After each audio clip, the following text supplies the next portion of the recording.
और मेरी खुशनसीबी है कि मैं आपका खासदार भी हूं। मैं देश की सबसे बड़ी पार्लियामेंट में, राज्यसभा में महाराष्ट्र का प्रतिनिधित्व करता हूं। इसलिए भी आपसे अपील करता हूं मेरे भाई कि यह चुनाव बहुत जरूरी चुनाव है। एक तरफ उनके नारे क्या है, उनकी गारंटी क्या है कि अगर उनकी सरकार बनती है तो अंबानी और अडानी का कर्जा माफ होगा, लेकिन हमारी सरकार बनेगी तो किसानों का कर्जा माफ होगा।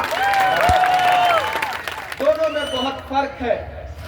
महान बादशाह सिकंदर ने यूनान फतेह किया तो यूनान जीतने के बाद वो जीत का जश्न मनाने के लिए शहर की सड़कों पर निकला, तो उसने देखा कि पूरा शहर जश्न मना रहा है, लेकिन एक फकीर आदमी सड़क के किनारे चादर तान के बेखबर सो रहा है।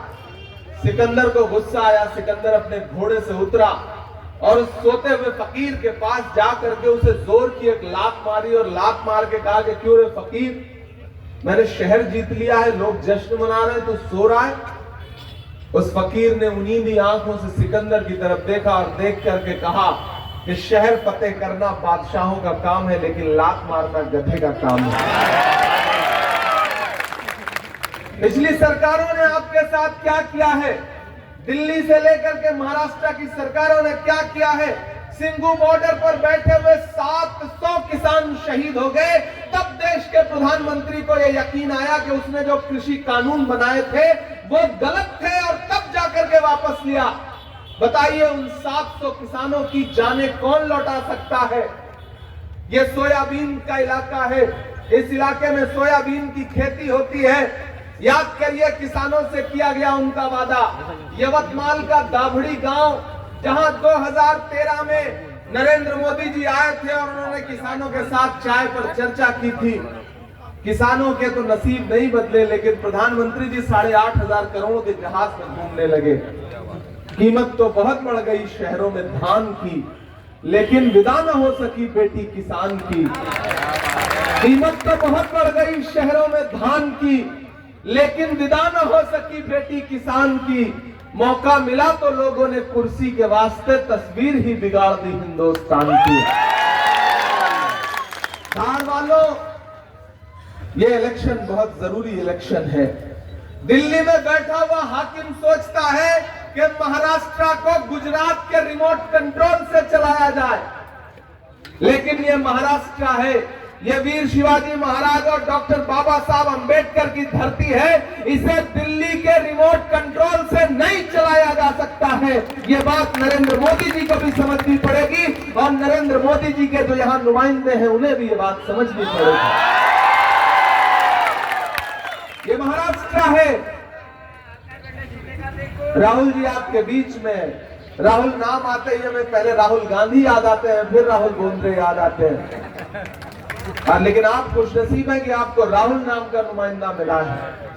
मैं इन्हें बहुत दिन से जानता हूं, इसलिए भी मैं आपसे गुजारिश करने आया हूं कि ये संघर्ष वाले आदमी है, संघर्ष वाले व्यक्ति हैं। आपके लिए काम करेंगे, आपके लिए मुद्दों पे खड़े रहेंगे। मैंने जब भी इनसे बातचीत की, मुझे लगा कि एक ऐसा नेता है जो धर्म, जाति, मजहब की राजनीति से ऊपर उठ करके इंसानियत की बात करता है। मैं तुम्हें अपने उसूलों की कसम देता हूं, मैं तुम्हें अपने उसूलों की कसम देता हूं। मुझको मजहब के तराजू में न तौला जाए, मैंने इंसान ही रहने की कसम खाई है। मुझको हिंदू या मुसलमान न समझा जाए। ऐसे राहुल बोंद्रे को कांग्रेस पार्टी ने, महाविकास अघाड़ी ने अपना नुमाइंदा बना करके आपके बीच में भेजा है। जिस तरह से पिछले 4 दिनों में कभी उद्धव ठाकरे साहब, कभी खड़गे साहब, और परसों तो मेरा भी, जिस तरह से हेलीकॉप्टर चेक किया जा रहा है, दरअसल डर गए हैं ये।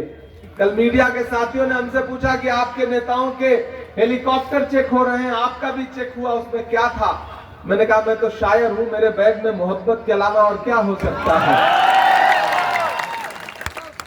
बोले क्यों चेकिंग हो रही है? मैंने कहा डर गए हैं ये लोग।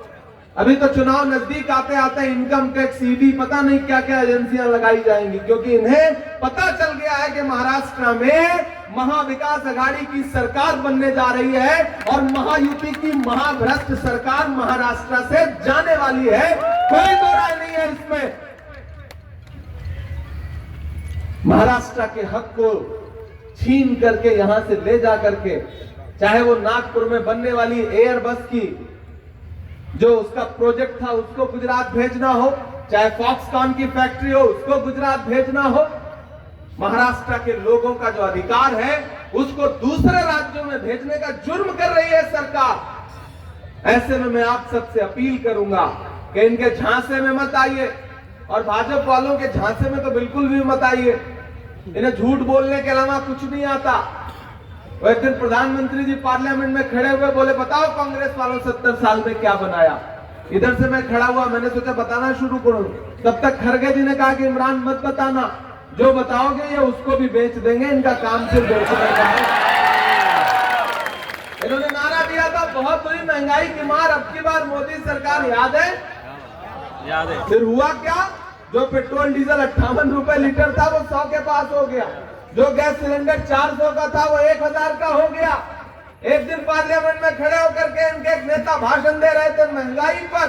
मैंने कहा आप बैठ जाइए, आपको महंगाई पे एक लफ्ज बोलने का हक नहीं है, क्योंकि आपकी सरकारें वो सरकारें हैं जो फिल्में टैक्स फ्री करती हैं लेकिन कफन पर जीएसटी लेती हैं, इसलिए आपको कोई हक नहीं है बात करने का। अजान हो रही है शायद।